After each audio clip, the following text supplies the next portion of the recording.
제가 성도들을 가정에 집중하지 못하게 했다. 저희는 그래서 요새 1시에 다 끝나요. 주일날도. 교육자들 집에 가서 자녀들과 가족들과 함께 보내도록.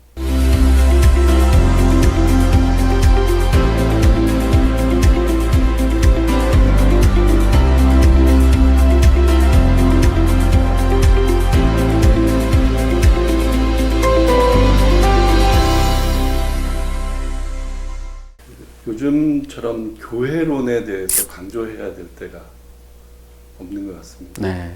요즘 그 홈페이지에 보니까 함지모 122 네. 그거를 계속 이제 시간마다 하시더라고요. 그렇죠. 이제 그거는 몇 가지인데, 첫째는 상황, 둘째는 우리의 추구. 인데요. 첫째 상황은 코로나 상황에서 소극적으로 코로나 때문에라는 말을 더 이상 하지 않았으면 좋겠다는 생각이 들었고, 코로나에도 불구하고 우리가 할 수 있는 것을 한번 해보는 게 뭐가 있을까. 그래서 많은 교회들이 다 그렇게 고민하고 분투하고 참 좋은 시도들을 많이들 하시더라고요. 저는 어느 날 저희 그 딸들이 다니는 미국의 그 얼바인에 있는 교회가 있어요. 그 교회에서 매일 뭘 보내주는데, 거기에 보니까 그 목사님이 저랑 이제 친구 목사님인데, 그 목사님이 아침마다 이렇게 뭘 메시지를 해서 보내는데, 거기에 그 교회 이렇게 뭐 섬기는 부서들을 소개를 하더라고요. 근데 마침 우리 교회 올해 주제가 함께 지어져 가는 그의 몸이에요. 그때가 8월 달이었어요. 깨달은 게. 이거 잘 됐다. 그럼 요 기회에 에베소서 전체를 강해하면서 우리 교회에 어떤 부서가 있는지, 어떤 기관이 있는지, 어떤 섬김들이 있는지를 한 100몇십 개로 다 쪼개가지고 그것들을 하나하나 다 소개하는 거예요. 그 팀들이, 부서들이 다 이제 자기들이 스스로 만드는 거죠. 소개하는 영상을.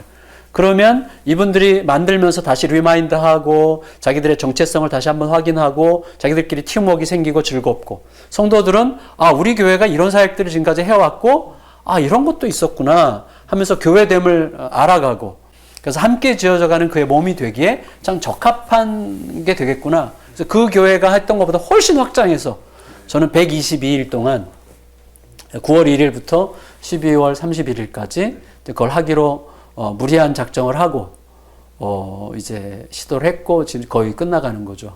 근데 아주 즐거웠어요. 굉장히. 개척할 때 하나님 교회와 관련돼서, 교회가 뭐냐는 것과 관련돼서 좀 하나님께서, 하나님의 마음이 담긴 어떤 말씀을 얻고 싶다는 방식으로 이렇게 기도를 했는데, 그때 마음에 이제 깨달아진 말씀이 에베소서 1장 23절이었어요. 교회는 그의 몸이니. 그래서 그리스도의 몸으로 이 땅에 존재한다는 게 뭔가, 그게 이제 저희 교회에 굉장히 큰 화두가 됐고, 거기서부터 교회는 깨뜨려지는 방식으로 가야 된다는 게 굉장히 중요한 이제 이슈가 된 거죠. 그래서 교회 깨뜨려짐과 사라짐, 그러니까 사라짐과 남음. 그리스도의 몸은 깨뜨려졌고 사라지셨죠. 그렇지만 제자들이 남았잖아요. 이런 것들이 이 땅의 교회에, 그리스도의 몸으로 존재하는 교회에 어떤 방식으로 실현되는 게 합당한 건가, 이런 질문을 하면서 그걸 구체적으로 실현해 보려고 이제 애를 쓰는 중이죠. 설교 준비를 어떻게 하세요? 설교 준비는 제가 좀 약간 교만한 방식으로 준비하는 것 같기도 해요. 근데 나름대로 저에게 정착된 방식은 월요일 날 개정 개혁판 성경만 펼쳐놓고, 그리고 본문은 이미 정해져 있어요. 그러니까 강해 설교를 쭉 하니까. 그래서 그 주에 해당하는, 돌아오는 주일날 해당하는 본문을 월요일날 1차 묵상을 끝내놔요. 가급적. 그래서 한 서너 시간 걸려서 1차 묵상을 끝내놔요. 이제 본문을 여러 번 보면서 쭉 묵상을 해서 한 A4로 한 4, 5페이지 정도로 쭉 묵상을 이제 해놓죠.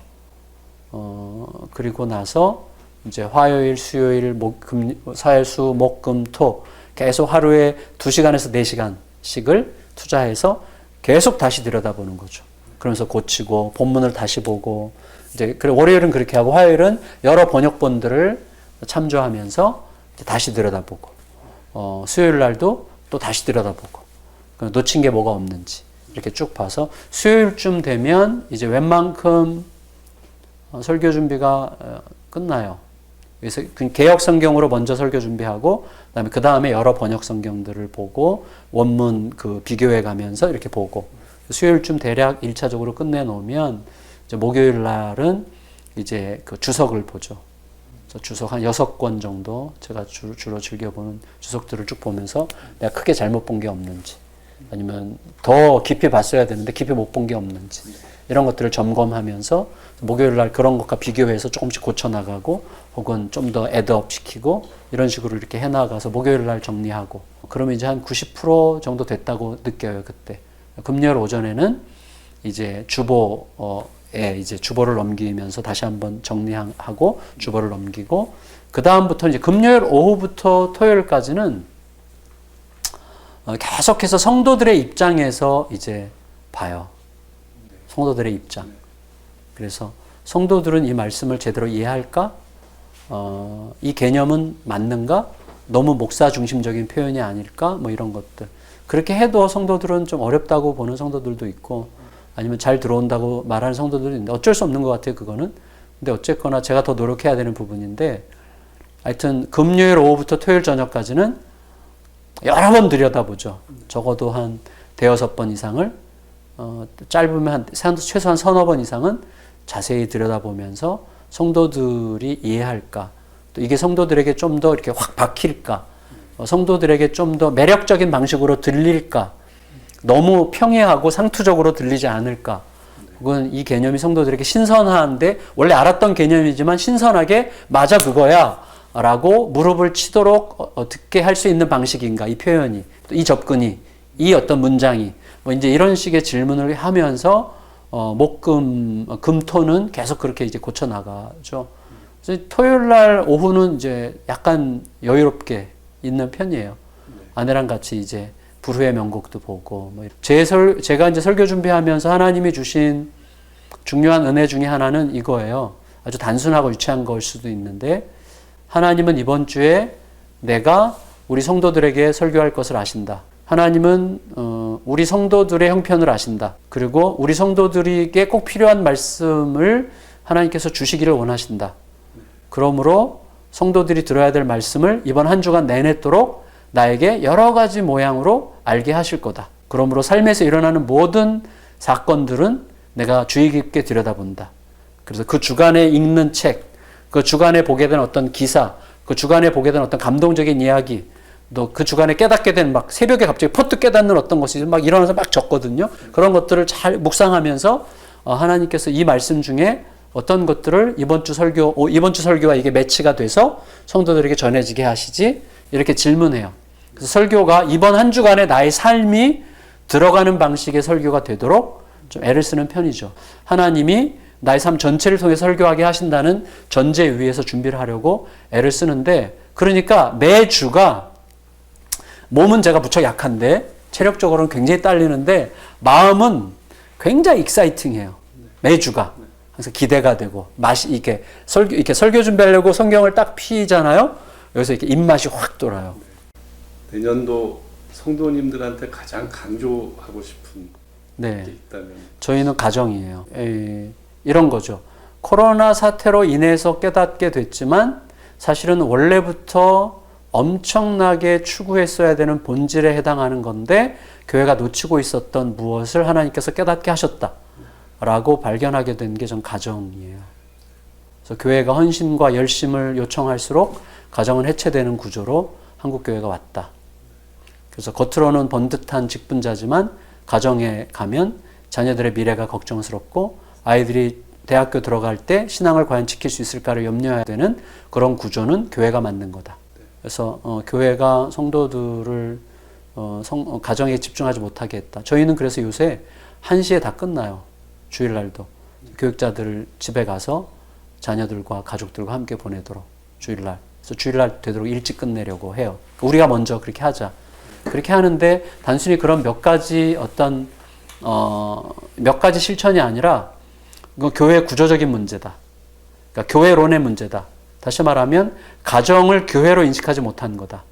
가정은 교회를 위한 어떠한 하나의 요소였지 가정이 원래 교회고 그 교회들이 모여서 교회가 됐다는 것에 대한 인식이 매우 부족했다.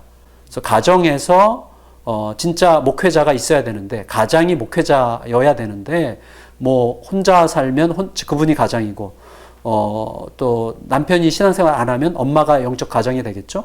어쨌거나 그 가장이 목회자적 그 어떤 영향력을 발휘할 수 있도록 교회가 계속 도와야 되는데 교회는 여전히 교회에 의존할 수밖에 없는 방식으로 가정들을 핸들링 해왔다는 생각을 하게 되는 거예요. 엄청난 각성이에요. 그래서 저희 교회는 구조 자체를 바꾸기로 결정했어요. 그래서 교회는 허브다. 그러니까 이 지역교회로서 예수양남교회는 하나의 허브고 진짜 교회는 각 가정에 있다. 그래서 가정의 힘이라는 단체와 연대해서 앞으로 2년 동안 저희 교회를 그 단체에 맡겼어요. 그래서 매월 첫째 주일을 아예 제가 비워줬어요. 왜냐하면 전 성도를 대상으로 해야 되니까. 가정의 힘에서 와서 주일 하루를 우리 교회를 아주 마음껏 교육을 해요. 그리고 그날 어사인먼트를 주고 그거를 저희 교회는 팔로우업을 하면서 한 달 보내고 또 그 다음 달 첫째 주 와서 또 가르치고 한 달 가고 이렇게 1년을 전교인을 대상으로 하는 거예요. 하고 1년을 전교인을 대상으로 한 다음에 내년 연말에 한 300가정 정도 신청을 받아서 우리는 더 집중적으로 하고 싶다. 그런 사람들을 대상으로 후년도에 1년을 더해서 이게 교회 안에서 문화가 되도록. 그 다음에는 이제 성경 읽기로 들어가요. 저희 교회는 이제 몇 년 동안. 그래서 사실은 종교교육의 완성은 성도들이 스스로 성경을 읽는 힘을 키우는 거잖아요. 그래서 그쪽으로 들어가서 성경 읽기와 가정이라고 하는 하나의 교회가 함께 연합해서 교회에 대해서 건강한 방식으로 덜 의존적이 되게 그러나 교회는 더 사랑하게 그런 방식으로 이제 교회 패러다임을 바꿔요. 내년부터. 그게 이제 내년부터 한 2, 3년 동안의 중심 주제고 그다음에 2, 3년 후부터는 이제 성경 읽기로 이제 집중적으로 들어가게 될 것 같아요.